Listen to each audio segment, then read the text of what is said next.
Good morning, everyone. I do have some brief remarks to make about the January jobs report. Uh, the Labor Department released the unemployment numbers for January this morning, and while they are encouraging, and they are, we need to work to improve those. The unemployment rate right now presently sets at 4%. I know that you've heard this several times, and I announced this last year that I had set a goal of unemployment rate of 3%. We're 1% away from reaching that number. 1% away from reaching that number. So I would like this morning to set out another goal, and that is to get to that 3% unemployment number by the beginning of summer. I think that's doable. I think it's achievable, and it most certainly can be done. Um,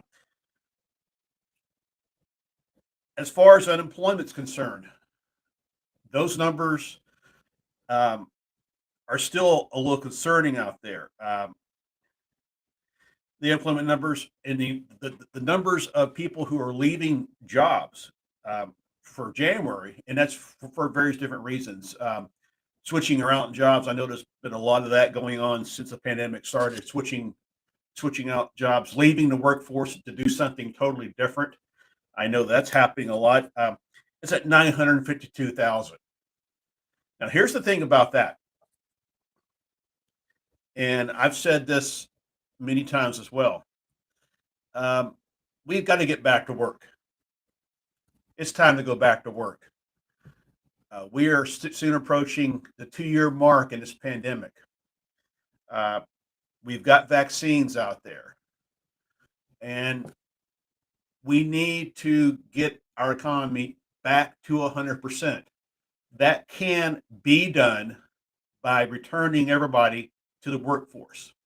Now, I know that the pandemic caused some people to look at their jobs, to make some adjustments, to go a different direction. And I understand that. I get that.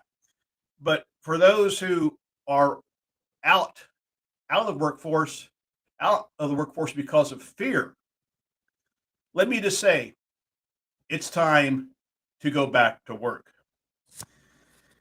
One of the things that the Federal Reserve is looking at, and which I totally do endorse, is a increase in our interest rates. And I think that action by the Federal Reserve would actually help stimulate our economy. It would decrease the amount of money that's in the system. If we recall back when the pandemic first started, um, we pumped millions of dollars into the country, into the economy, and so by tightening that money supply, I think that would actually be a really good thing for our country and for the economy, and actually start the return to get that unemployment number down to 3% and get everybody back to work. And it's not only getting back to work and getting off unemployment, but think about um, the pride involved in that, and think about how good it must feel to actually earn a paycheck that you worked for and not another government handout. My friends, the United States of America wasn't built on government handouts. We were built on hard work and in blood, sweat, and tears. That's what made this nation great, and that's what will continue to make it great. We have a lot of work to do. This these numbers this morning are encouraging, but let's continue to improve. And I think by doing that, we can see our country change for the better. And by working together, we can see our country changing for the better. Thank you all very much.